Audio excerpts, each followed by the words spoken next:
nós entendemos nesse lugar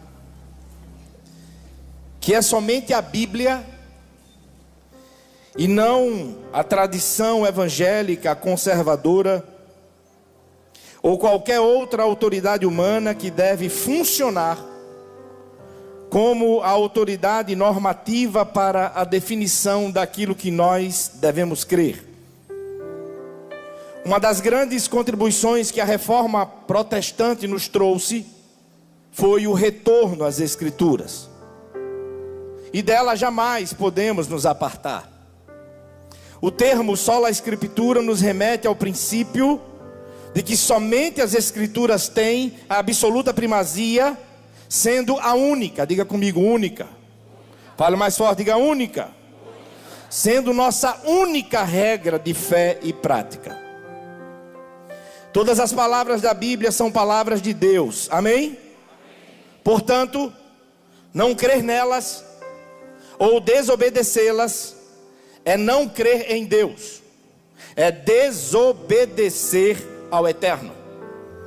2 Timóteo 3,16 deixa isso bem claro, quando lemos que toda Escritura é inspirada por Deus. Visto que Deus reclama as palavras das Escrituras como suas próprias, então não há, em última análise, nenhuma autoridade a quem apelar como prova dessa reivindicação, senão a própria Escritura. Eu e você precisamos tratar de conhecê-la e praticá-la. Que autoridade pode ser maior que Deus? A Escritura definitivamente obtém sua autoridade dela própria. Passarão os céus e a terra, mas a minha palavra não passará, diz o Senhor. A palavra de Deus é poderosa. Repita comigo, a palavra de Deus é poderosa. Porque foi através da sua palavra que o mundo foi criado. Gênesis 1:3, disse Deus, haja e houve luz. O salmista no Salmo 33, verso 6 diz, mediante a palavra do Senhor foram feitos os céus, os corpos celestes, pelo sopro da sua boca. Hebreus capítulo 1, verso 3 nos diz que o Filho é o resplendor da glória de Deus e a expressão exata do seu ser, sustentando todas as coisas por sua palavra poderosa. Diga comigo, a palavra é infalível. Diga com mais força, diga, a palavra é infalível. Ou seja, incapaz de erro. Se algo é infalível, esse algo nunca estará errado. E portanto é absolutamente confiável. Da mesma forma, a palavra é inerrante. Também aplicada à Escritura, significa livre de erro. Portanto, seja quem for que se levante para dizer que a Bíblia precisa ser reinterpretada ou atualizada, é herege. Precisa ser de forma veemente rechaçado. E a igreja precisa estar firmada na palavra. 2 de Pedro 1,19 diz, assim temos ainda mais firme a palavra dos profetas. Pedro continua com uma descrição de como as Escrituras passou a existir. E nos versos 20 e 21 ele diz, antes de mais nada, saibam que nenhuma profecia da Escritura provém de interpretação pessoal. Pois jamais a profecia teve origem na vontade humana, mas os homens falaram da parte de Deus, impelidos pelo Espírito Santo. Além disso, vemos a infalibilidade implícita. Em 2 Timóteo capítulo 3, verso 16 e 17 está escrito, toda a Escritura, diga comigo, toda. Fala mais uma vez, diga toda. A palavra está dizendo, toda a Escritura é inspirada por Deus e tem o efeito de produzir em mim e você, para que eu e você nos tornemos servos e servas plenamente preparados para toda boa. O que é que nos capacita? É a palavra. Como medir a nossa espiritualidade? Conhecimento e prática da palavra. O fato de que Deus inspirou a Escritura garante que ela é infalível, porque Deus não pode inspirar um erro. O fato de que a Bíblia equipa servos de Deus plenamente para o serviço mostra que ela nos guia à verdade e não ao erro. Se Deus é infalível, então assim também será a sua palavra. A doutrina da infalibilidade das Escrituras é baseada em uma compreensão da perfeição do caráter de Deus. Ela incomoda muita gente. Por isso muitos tentam evitá-la. Por isso muitos não querem diariamente se expor a ela. Mas a palavra de Deus é perfeita e revigora a alma. Salmo 19, verso 7. Ela é perfeita porque o próprio Deus é perfeito. Deus está intimamente associado com a sua palavra. Jesus foi chamado de a palavra. Evangelho de João, capítulo 1, verso 14. Aquele que é a palavra tornou-se carne e viveu entre nós. E nós vimos a sua glória, glória como do unigênito vindo do Pai, cheio de graça e de verdade. Diga comigo, a palavra é suficiente. A Bíblia contém todas as palavras divinas que eu e você precisamos para nos tornar um verdadeiro cristão, para vivermos como um verdadeiro cristão, para nos desenvolvermos como um verdadeiro cristão e para morrermos como um verdadeiro cristão. A fim de sermos irrepreensíveis diante de Deus dos homens, precisamos obedecer a palavra. Salmo 119, verso 1. Como são felizes os que andam em caminhos irrepreensíveis, por viverem conforme a lei do Senhor. A palavra é inerrante, infalível, suficiente, e é ela que nos ensina que Deus é soberano. As perfeições exclusivas de Deus, como sua onipotência, onisciência, onipresença, que culminam em sua soberania, são características que comprovam o poder, a infinitude, a grandeza do nosso Deus. Deus é onipresente, Ele é todo poderoso. Lucas capítulo 1, verso 37. Porque nada é impossível para o Senhor. A sua vontade, porém, é determinada por sua natureza, e a natureza de Deus é no mínimo santa e justa. Ele não pode ser tentado pelo mal, Ele não pode praticar o mal. Hebreus 1,13. Tu és tão puro de olhos que não podes ver o mal, e a vexação não podes contemplar. Tito 1,2. A qual Deus não pode mentir, prometeu antes dos tempos dos séculos. Deus é onisciente. Ele já conhece o amanhã. Ele sabe das lutas que eu e você iremos travar amanhã. Ele já está no amanhã. Ele já está providenciando, porque Ele é fiel. A onisciência é o conhecimento pleno de todas as coisas, necessárias ou contingentes, que acontecem, aconteceram ou acontecerão, ou que poderiam acontecer. Nada foge ao seu conhecimento. O conhecimento de Deus é perfeito, absoluto sobre todas as coisas, no céu, na terra, debaixo da terra, de todos os eventos, de todas as circunstâncias, que devem, que podem ser, que serão, que seriam. Nada foge ao seu controle. Absolutamente nada. Isaías 46:10. Eu anuncio o fim desde o início. Ele conhece o final desde o início. Ei, Ele não é pego de surpresa em circunstância alguma. Eu sou, você é. Um exame e tudo muda. uma notícia e tudo muda. Parece que o mundo desaba.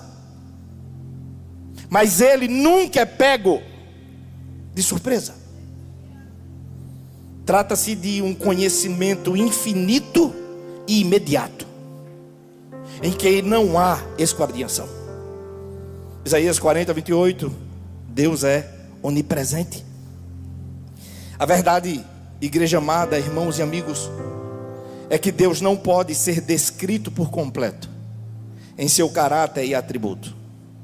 É impossível que eu e você, enquanto seres criados e finitos, possamos conhecer ou descrever por completo o único Deus vivo e verdadeiro, que é infinito e eterno. Um ser que tem começo e fim, como eu e você, não possui capacidade de entender, compreender ou explicar. Um ser que não possui começo e nunca terá fim. O que sabemos sobre Ele é porque Ele decidiu nos revelar. Logo, você tem 30 anos de crente e acha que sabe muito? Você vai precisar da vida toda para conhecer a Deus em parte, porque só o conheceremos plenamente na eternidade. Que jamais venhamos a perder a capacidade de nos impressionar com Ele, que tenhamos a sensibilidade dos discípulos caminhando com Cristo, vendo os milagres, mas diante de um mar revolto, a tua vida se assemelha com um mar revolto. Teu barquinho está balançando, está entrando um pouquinho de água. Esse contexto vai servir para você conhecer a Deus de uma forma mais profunda. E você vai dizer como os discípulos: quem é esse? Porque até o vento e o mar lhes. Olhe para quem está do seu lado e diga assim: Ele faz o que Ele quer. Diga para quem está do outro lado, diga: Ele faz o que Ele quer. Se tiver liberdade com o irmão, com você, irmão, esqueça não, Ele é soberano. Diante de tudo que você está vivendo em sua vida e família, e na verdade eu não sei que tempo é esse que vocês estão vivendo. Para alguns um tempo de grandes bênçãos, para outros tempo de dificuldade. Alguns talvez estão vivendo um tempo onde sonhos estão se realizando. Outros talvez estão passando por um grande deserto na sua vida. Eu quero lhe dizer de forma muito simples, direta, como a palavra é, que independente de qual seja o tempo que você está vivendo, Deus está agindo. Estou entendendo nada, pastor. Deus está agindo. Pastor, está complicado demais. Deus está agindo. Pastor, está na bênção. Se melhorar, estraga. Tem que ficar do jeito que está. Deus está agindo. O que é que a Bíblia me autoriza a te dizer? Quando eu afirmo que Deus está agindo, a palavra me respalda a te dizer que Ele sempre age para o nosso bem. A ação de Deus é sempre para cumprir o propósito dEle em nós e não o nosso. A ação de Deus é para estabelecer sempre a vontade dEle e não a nossa. Ele está agindo para nos aperfeiçoar. Você sabe de onde vem a palavra tribulação? Da palavra tríbulo. Sabe o que era um tríbulo? Era um instrumento de madeira com ponta de metais que servia para debulhar cereais. Era o tríbulo que tirava, separava a casca, o que não prestava, para deixar só o que prestava dos cereais. Então, não é para matar, é para preparar, é para tirar o que não presta, é para nos aperfeiçoar. Por mais que seus olhos, e você tem que ser sincero diante de Deus, porque Ele sabe tudo, por mais que seus olhos não contemplem isso, eu vim aqui te dizer de maneira muito simples: Deus está agindo. Por mais que você esteja chateado, chateada, por que isso está acontecendo comigo? Eu não estou entendendo nada. Deus está agindo. Agora considere. Muitas vezes o agir de Deus não caberá em nossa compreensão. E se ajeita aí na cadeira. Ele não nos deve satisfação. Ele é Deus. Ele faz o que Ele quer. E não adianta fazer birra. Jó falou do que não conhecia. Jó falou demais até que Deus disse: tu és entendido, Jó? Fala como nordestino. Vamos ter um dedinho de prosa. Vou fazer umas perguntas para você e quero que você me responda. Onde você estava quando eu lancei os fundamentos da terra?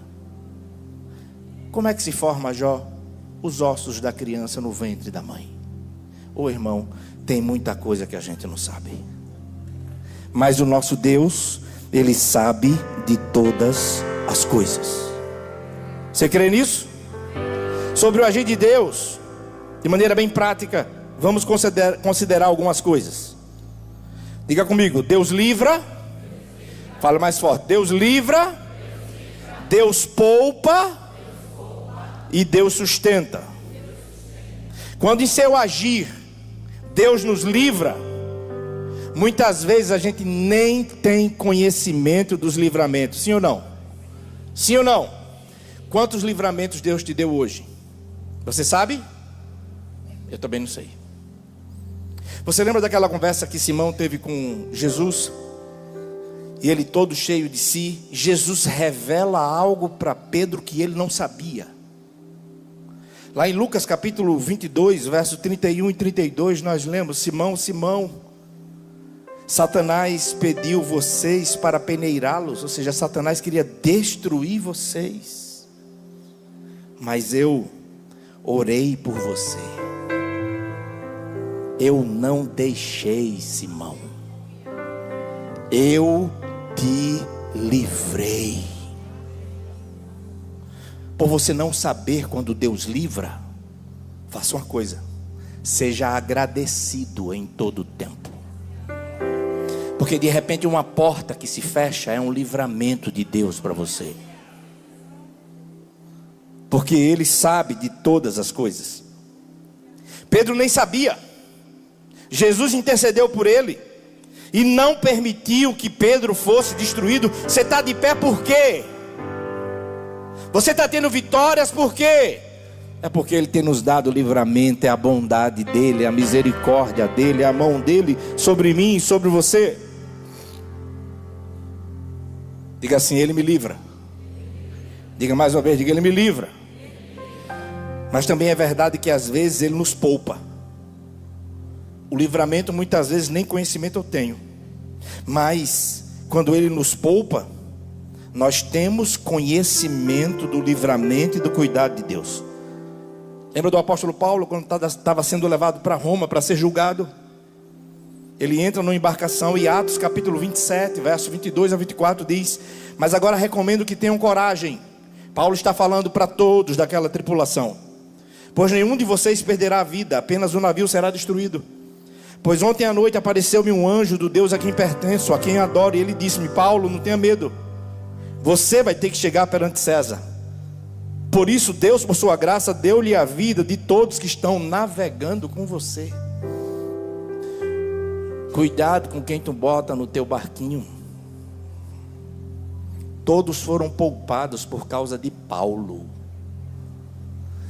Deus disse: eu tenho um propósito. Você tem que chegar a Roma. Por tabela, todos que estão contigo, ninguém vai morrer. Ele poupa, sim ou não? Sim ou não? E a gente tem conhecimento. Ele poupou a vida de Paulo e todos aqueles que estavam naquele navio. Ô irmão, carrega a bênção de Deus para onde tu for. E quem estiver perto de você, que seja profundamente abençoado. Já Jonas foi diferente. Ele foi o motivo da... Eu quero o Paulo no meu barco. Eu não quero Jonas, não. E você? E você? Mas, irmãos, ele livra, a gente nem tem conhecimento. Ele poupa, a gente tem conhecimento. Mas ele também sustenta. E sabe quando é que ele sustenta? Filho, vai ter que caminhar pelo deserto. Eu vou dar uma nuvem para o dia, uma coluna de fogo para a noite. As sandálias não vão envelhecer, mas você vai ter que caminhar. Quando eu enfrento as dificuldades, Deus também está agindo. Lembra de Jó? Tudo que ele passou, como a sua vida mudou do dia para a noite. Ele teve que vivenciar, e depois de superada toda a tribulação, eu te conhecia só de ouvir, agora os meus olhos te veem. Deus está agindo. Ou Ele vai te livrar sem você saber, ou Ele vai te poupar você tendo conhecimento. Mas seja qual for a situação, Ele sempre vai te sustentar. Porque todas as coisas cooperam para o bem daqueles que o amam. Ele nos livra de muitas, Ele nos poupa de outras, mas Ele nos sustenta em todas. Independente de qual seja a circunstância da sua vida, você vai voltar para a sua casa depois desse culto. E antes de reclinar a sua cabeça sobre o seu travesseiro, você vai dizer para você mesmo: descansa, ó minha alma, porque o meu Deus está agindo. Você crê nisso? É interessante. Os aventais de Paulo, quando era colocado sobre alguém enfermo, esse alguém era curado. Não é isso que relata Atos? Sim ou não? Não era? Mas o seu discípulo amado, Paulo não curou. Paulo não curou. Ele disse assim: Timóteo, toma um pouco de vinho, porque vai ser bom para a debilidade que você tem no estômago. Não foi curado. O próprio Paulo curava muitos, intercede e ora e diz: afasta de mim esse espinho na carne. Deus disse: não, ele vai permanecer, porque o que você precisa eu já lhe dei. A minha graça te basta, porque o meu poder se aperfeiçoa na tua fraqueza. Ele faz o que Ele quer, soberano e forte até o infinito. Ele pode ganhar uma luta sem lutar, mas Ele também pode te dizer: filho, é tempo de caminhar pelo deserto. Vai lá, porque eu vou tirar o Egito do teu coração. É tempo de caminhar pelo deserto, porque eu vou lhe falar com amor ao coração. Está lá no livro de Oséias: atrairei meu povo ao deserto para lhes falar ao coração. Cuidado com a mentalidade triunfalista. Cuidado com alguns louvores da atualidade. É só vitória, é bom de ouvir. Mas a vida é assim? A vida é assim? A vida tem uma alternância: vitória, derrota, realização, frustração. Mas quem conhece a palavra sabe, seja qual for o momento da minha vida, Deus está agindo. Quer eu viva, quer eu morra, eu sou do Senhor. Comigo e com você Ele faz como? Comigo e com você Ele livra, Ele poupa, e Ele também faz o quê? Sustenta. Amém? Foi assim com Jesus? Não. O que foi que Ele fez com Jesus por mim e por você? ele abandonou. Salmo 22, verso 1, Jesus profere esse texto na quarta palavra que ele profere na situação da crucificação. A quarta palavra que Jesus fala é essa. Ele vai dizer assim, Mateus 27, verso 46. Por volta das 3 horas da tarde, Jesus bradou em alta voz: Eloi, Eloi, lama sabachthani, que significa: meu Deus, meu Deus. Por quê? Por quê? Precisamos ter respeito com essa mesa. Ela deve nos reportar ao Calvário. Deus tornou o pecado quem não era pecado. Comigo e com você, Ele livra, Ele sustenta, Ele poupa. Com seu filho, Ele abandonou, para que Ele pagasse o preço pela minha e pela sua vida. Durante a crucificação, do meio-dia até as 3 horas da tarde, houve trevas. E nesse período, Jesus não fala nada. Jesus permanece em silêncio. O que aconteceu? As trevas também representam o julgamento pelo qual Jesus teve que passar ao se tornar maldição por nós. Porque Deus o tornou pecado por causa de mim e de você. 2 Coríntios 5:21. Deus tornou o pecado por nós, aquele que não tinha pecado, para que nele nos tornássemos justiça de Deus. Gálatas capítulo 3, verso 13 e 14. Cristo nos redimiu da maldição da lei, quando se tornou maldição em nosso lugar. Pois está escrito: maldito todo aquele que for pendurado no madeiro.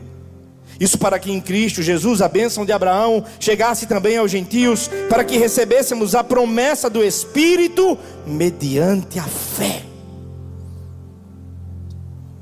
Passadas as trevas, Jesus disse o que lemos em Mateus 27, 46. Ele recita o Salmo 22, verso 1. Deus meu, por que me abandonastes? Para que você estivesse aqui hoje,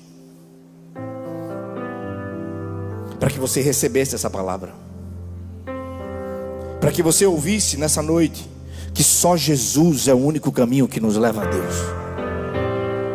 para que você soubesse que Ele está à destra de Deus e intercede por mim e por você.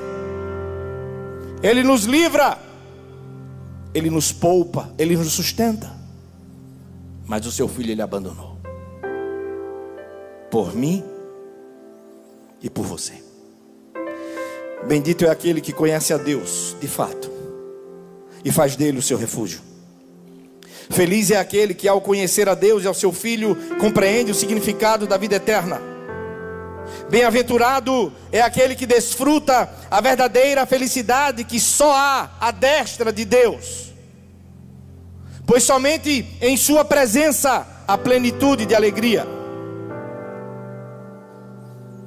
Você precisa de Jesus. Eu preciso de Jesus. Ele é o pão para a nossa fome, Ele é a água para a nossa sede, Ele é a luz para o nosso caminho, Ele é abrigo no temporal, Ele é refrigério na dor, Ele é o descanso para a nossa fadiga, Ele é o nosso escudo protetor, Ele é a paz no vale, Ele é a alegria no choro. Dele somos, por meio dele vivemos, e para Ele precisamos existir. Feche os teus olhos. Apresente a tua vida. Ele faz o que Ele quer. Ele é soberano. Ele te ama. E Ele quer realizar uma obra maravilhosa na sua vida e na sua família.